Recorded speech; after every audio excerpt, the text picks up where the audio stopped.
여러분 혹시 이 착하다라는 말을 좀 많이 쓰시나요? 착하다. 착하다.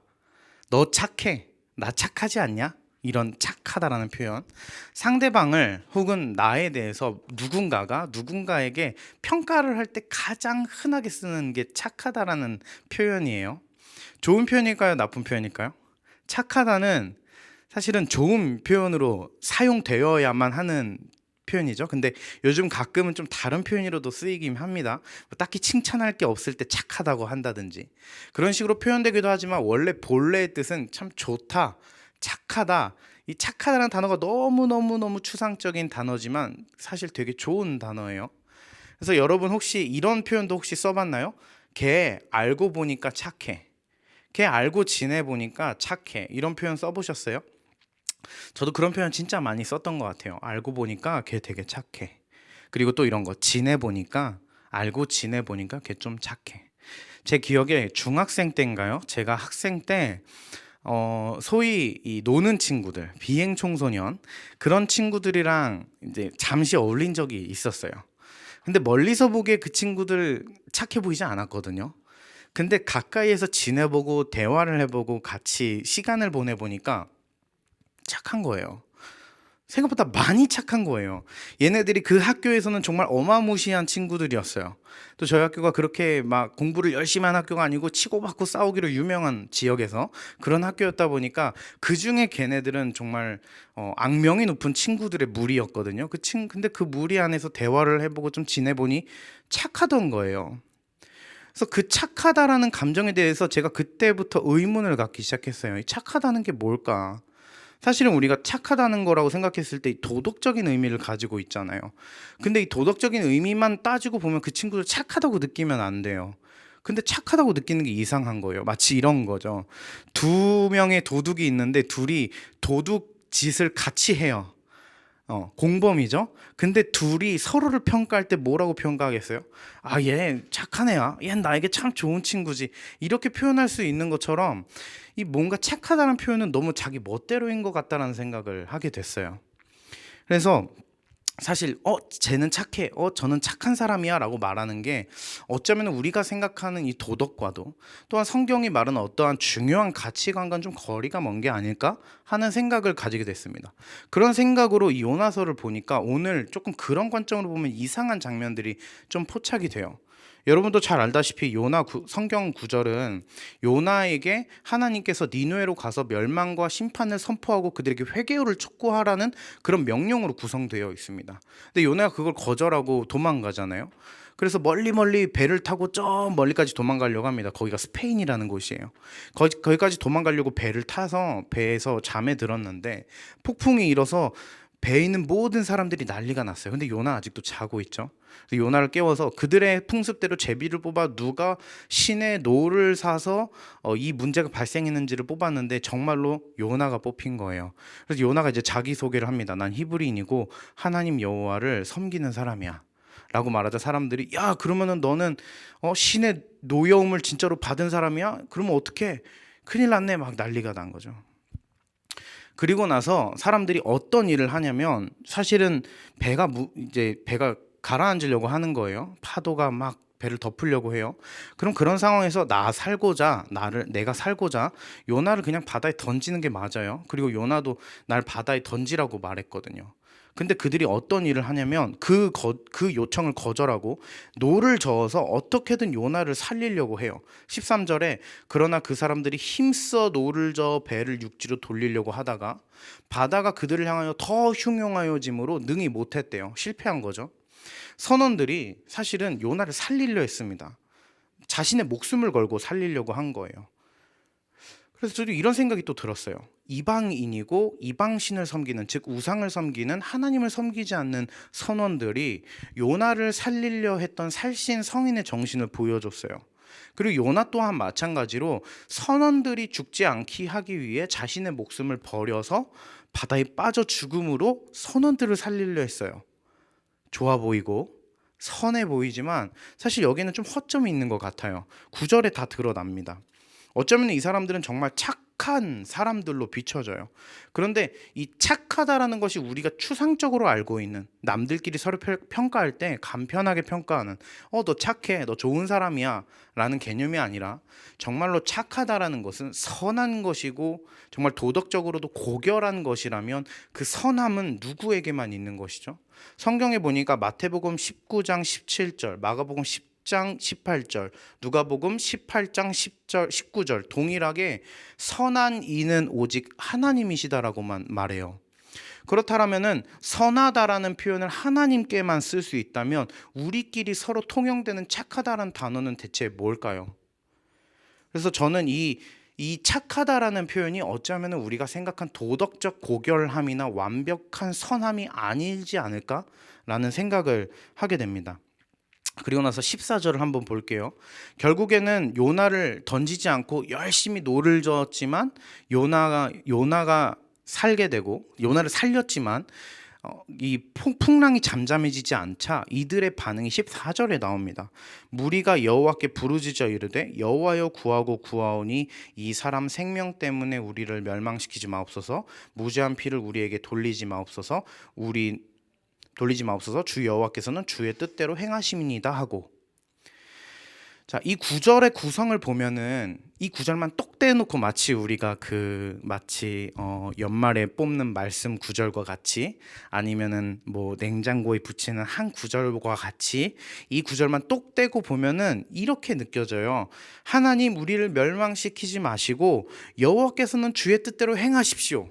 당신은 하나님이십니다. 하나님의 통치와 하나님의 위대하심을 선포하는 마치 찬양 구절 같은 느낌처럼 보여요. 근데 전후 맥락을 살펴보면 그런 게 아니에요.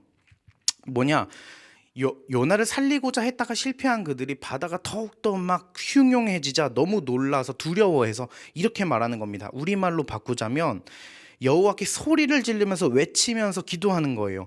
이 사람 때문에, 요나 이 사람 때문에 우리가 죽는 건 억울합니다, 이거예요. 이 사람 때문에 우리를 멸망시키지 마세요. 이 문제는 요나랑 하나님 당신 둘의 문제지 않습니까? 그러니까 이 두 사람 때문에 우리를 멸망시키지 마시고, 또한 우리는 무죄하잖아요. 억울해요, 하나님. 하나님이 누군지도 몰라요. 그들이 이방신을 섬기니까. 근데 어쨌든 둘의 문제니까 둘이 해결하세요. 우리 탓하지 마세요. 그리고 나서 나오는 주 여호와께서는 주의 뜻대로 행하십니다. 이게 뭐냐면 하나님 여호와, 얘가 믿는 하나님 여호와는 하나님 뜻대로 얘랑 같이 둘이서 해결하세요. 둘의 문제로, 둘의 신의 권한대로, 하나님의 신의 권한대로 둘의 문제를 해결하세요. 이런 얘기죠. 하나님에게 호소하는 게 신앙적 고백이 아닌 거예요. 우리는 무죄하다는 거죠. 멸망받기 싫다는 겁니다. 그런 것처럼 어쩌면은 이것은 하나님을 찬양하는 구절이라고 보기에는 많이 어려운 구절이 아닐까 싶어요. 그렇다면 이들이 했던 이 행동은 선행일까요? 선행이 아닌 것이라 볼 수 있죠. 요나는 또 어땠습니까? 요나는 애초에 니느웨로 갔을 때 니느웨 백성이 이스라엘과 적대국이었기 때문에 니느웨를 구원하고 싶지 않았던 거예요. 우리나라를 정말 오랫동안 힘들게 했던 여러 나라들이 있죠. 우리나라가 정말 그런 한이 서려 있는 나라잖아요. 근데 예를 들어 우리가 그런 과거로 돌아가서 한 명의 목사님이 그 당시 하나님한테 야, 너 가서 그 나라의 수도로 가서 그 나라 백성들에게 복음을 선포하고 그들을 회개시켜 라고 명령했는데, 이 목사님이 사실은 가족들이 다 그 나라의 민족들에게 핍박을 받고 심지어 살해당하기도 하고 그랬던 거라고 가정을 해봐요. 그럼 마음에 한과 분노가 가득해서 하나님의 명령을 그러니까 지키고 싶지 않았던 거예요. 그와 마찬가지로 요나는 선지자이기 이전에 한 명의 이스라엘 사람으로서 가고 싶지 않았던 거예요. 니느웨 가기 싫습니다. 그래서 거절하고 도망갔던 거거든요. 근데 하나님께서 이를 강제로 물고기 뱃속에 막 넣어가지고 강제로 데리고 가시죠. 근데 그런 과정에서도 결국에는 요나는 다 거절하고 겨우겨우 꾸역꾸역 반도 하지 않고 대충 선포하고 그냥 끝내버려요. 요나는 처음부터 끝까지 성실한 모습이나 사역자다운 모습을 보여주지 않아요. 그러비러 본바 요나가 과연 배 위에서 자신의 몸을 던져 그들을 살리고자 했던 그 모습이 겉으로 보기엔 살신성인 같지만 그가 정말 착해서 도덕적으로 고결해서 그랬던 걸까요? 아니면 정말 하나의 명령을 어기고 싶어서 지키고 싶지 않아서 자신의 목숨을 버리기까지. 이 사람의 특징 중에 하나는요, 사람이 신념에 휩싸이면은 자신의 목숨도 버려요. 동물은 그렇지 않은데 사람은 자신의 목숨을 가치에 걸어버리는 게 사람의 아주 고결한 특성이거든요. 요나가 자신의 그 엄청난 가치에 목숨을 건 거예요. 하나님, 저는 죽어도 니누에는 싫습니다라고 했던 거죠. 그와 마찬가지로 어쩌면은 이것은 단순히 이들이 착해라고 보기엔 좀 어려운 부분이 아닌가 생각을 해요. 그렇다면 대체 착하다는 표현이 뭘까요? 그런 생각이 좀 들어요. 그래서 제가 좀 이렇게 살면서 보니까 이 착하다는 거는 어쩌면 동질감이 아닐까 하는 생각을 하게 됩니다. 동질감. 그 사람과 나와 비슷하고, 그 사람의 생각이 나와 비슷한 생각을 가지고 있고, 그 사람이 나와 같은 표정을 짓고 있고, 그 사람이 나와 같은 일을 하고, 그 사람이 나와 같은 땀을 흘리고 있고, 같은 일에서 같은 힘듦을 공유하고 있다면 우리는 서로 동질감을 느껴요. 내 친구, 내 전우, 나의 삶의 아주 중요한 동반자, 내 동역자. 그러면 그 사람이 아무리 도덕적으로 결함이 있고, 그 사람이 아무리 잘못돼도 그냥 우리는 그렇게 평가해요. 얘 착해, 얘는 나한테 착한 친구야 라고 말하는 거죠. 그럼 어떻게 보면 우리는 이 선이라는 관점, 완벽한 선이라는 관점이 조금은 우리 마음대로 생각하는 게 아닐까 하는 생각이 좀 듭니다. 지금 여러 가지로 전 세계뿐만 아니라 한국 사회가 많이 혼란스럽죠. 마찬가지로 이제 자신의 목숨과 건강이 위태로워지고, 또한 극심한 사회 문제가 생기자 사람들이 극도로 자신부터 챙기는 현상이 일어나기 시작해요. 근데 이건 너무나 당연한 현상일지 몰라요. 일단 내가 살고 봐야 되니까. 사실 탓하기가 어려워요. 그리스도인은 이렇게 해야지, 기독교인의 정신이 이거 아니야? 라고 말하지만 정작 내 목에 칼이 들어오면 누구나 다 그렇게 반응할 거예요. 이런 상황에서 우리 그리스도인은 어떻게 반응을 해야 될까요? 사실은 이 세상에 그 누구도 착하지 않아요. 성경에 다 얘기하죠. 모든 사람들은 죄를 범했어요. 정말로 타락한 존재예요. 근데 이런 상황 속에서 또 증명되지 않았어요? 최근에 뭐 엠벙방, 박사방 이런 거 보면은 인간의 추악함이 얼마나 바닥까지 내려갈 수 있는가, 이런 생각을 하게 돼요. 근데 그 어둠의 세계가 거기에만 있겠어요? 우리가 알지 못하는 정말 추악하고 더러운 세상들이 보이지 않는 곳에 만연할 거예요. 우리가 발견하지 못하고 알지 못하는 곳에. 이런 지독한 끔찍한 이 사회 현상 속에서 그리스도인들은 어떻게 해야 될까요? 나는 저들과 다르기 때문에, 나는 저들과 다른 존재이고 우린 착하기 때문에 우리는 저들에게 영향받지 않을 거야 정도면 될까요? 우린 저들과 다르다 라는 것을 증명함으로 그저 기독교인은 저런 것들 보지 않고 영향받지 않고 건들지 않고 살기만 하면 돼 까지만 하면 될까요? 성경을 보면 이렇게 말합니다. 마태복음 5장 13절에서 16절에 보니 이렇게 말해요. 너희는 세상의 소금이니 소금이 만일 그 맛을 잃으면 무엇으로 짜게 하리요? 후에는 아무 쓸데없이 다만 밖에 버려져 사람에게 밟힐뿐이라. 너희는 세상의 빛이라. 산 위에 있는 동네가 숨겨지지 못할 것이요 사람이 등불에 켜서 말 아래 두지 않고 등경 위에 두나니 이러므로 집안 모든 사람에게 비치느니라. 이같이 너희 빛이 사람 앞에 비치게 하여 그들로 너희 착한 행실을 보고 하늘에 계신 너희 아버지께 영광을 돌리게 하라. 착하다라는 단어가 여기서 등장해요. 빛과 소금이라는 개념은 우리가 너무 잘 알고 있으니까. 제가 표현했던 그 착하다라는 것, 그게 뭘까라고 했을 때 그게 만약 정말 도덕적 선이 아니고 그저 우리끼리 느끼는 동질감 정도였다면 우린 이 동질감이라는 착하다라는 것을 어떻게 더 기독교인답게 풀어낼 수 있을까요? 그게 바로 오늘 제시해준 이 구절이 아닌가 싶어요. 제가 최근에 이런 얘기를 들었어요. 저와 같이 지내는 동생이 우리가 공적 마스크를 받잖아요. 2개씩 살 수 있어요. 일주일에 2개. 근데 2개를 딱 샀는데 하나는 내가 살아야 되니까 내가 쓰고, 근데 이 하나를 어떤 식당에 나이 많이 드신 할머니 같았어요. 그분께 이 친구가 할머니에게 건네주는 모습을 봤어요. 그러면서 이렇게 막, 저는 젊으니까 괜찮아요, 할머니 쓰세요. 근데 거기가 정말 정말 척박한 강남 한가운데에 정말 많은 사람들이 오가는 식당이었거든요. 그런 곳에서 일하시는 할머니가 웃지 않고 일하시는 그런 바쁘게 일하시는 그런 지역의 그 할머니가 환하게 웃으시면서 이 서비스 형태에서 볼 수 없는 그런 표정을 지으시면서 이걸 나한테? 이러시는 거예요. 너무 놀라서. 너무 고마워. 너무 고마워. 젊은이 너무 고마워. 그때 마음이 되게 뜨거워지더라고요.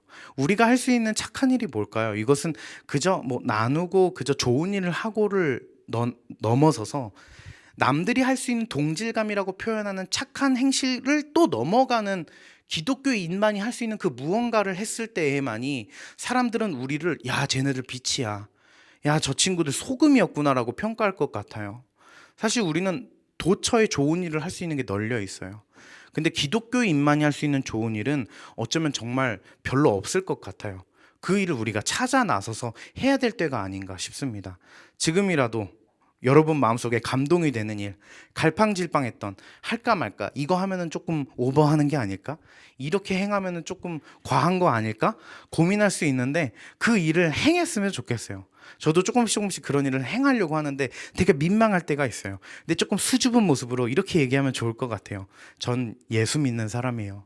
근데 당신 열심히 일하시는 모습 보고 너무 감동했어요. 이거 가지세요. 이거 해보세요. 이걸 당신께 드릴게요. 그때 사람들의 마음에 조금의 소금과 조금의 빛이 비추지 않을까, 그런 생각을 하게 됩니다. 모두가 착하지 않고 또 모두가 착하다고 착각하는 이 시대에 진정 착한 행실이 무엇인지 보여주는 우리 기독교인들이 되었으면 좋겠습니다. 기도하겠습니다. 하나님 감사합니다. 너희들의 착한 행실을 보고 참 그리스도인이 무엇인가 빛과 소금으로 증명하라 하셨던 예수님의 말씀을 생각해 봅니다. 모두가 자신의 목숨만 부주하려고 하는 이 각박하고 어려운 사회 속에서 또한 우리도 휩쓸려가 우리도 동일하게 생각할 수밖에 없는 참으로 참담하고 어려운 이 현실 속에서 그럼에도 불구하고 하나님께서 우리에게 주셨던 십자가라는 아름다운 가치관과 그 진리를 품고 그렇게 살아내고자 우리가 열심을 다하길 원합니다. 착한 행실은 우리 안에서 나올 수 없습니다. 우리 안에 계신 성령님으로 나오니 성령 하나님 도와주시고 우리가 그렇게 삶으로 하나님께 영광을 드릴 수 있도록 도와주시옵소서. 예수님의 이름으로 기도드립니다. 아멘.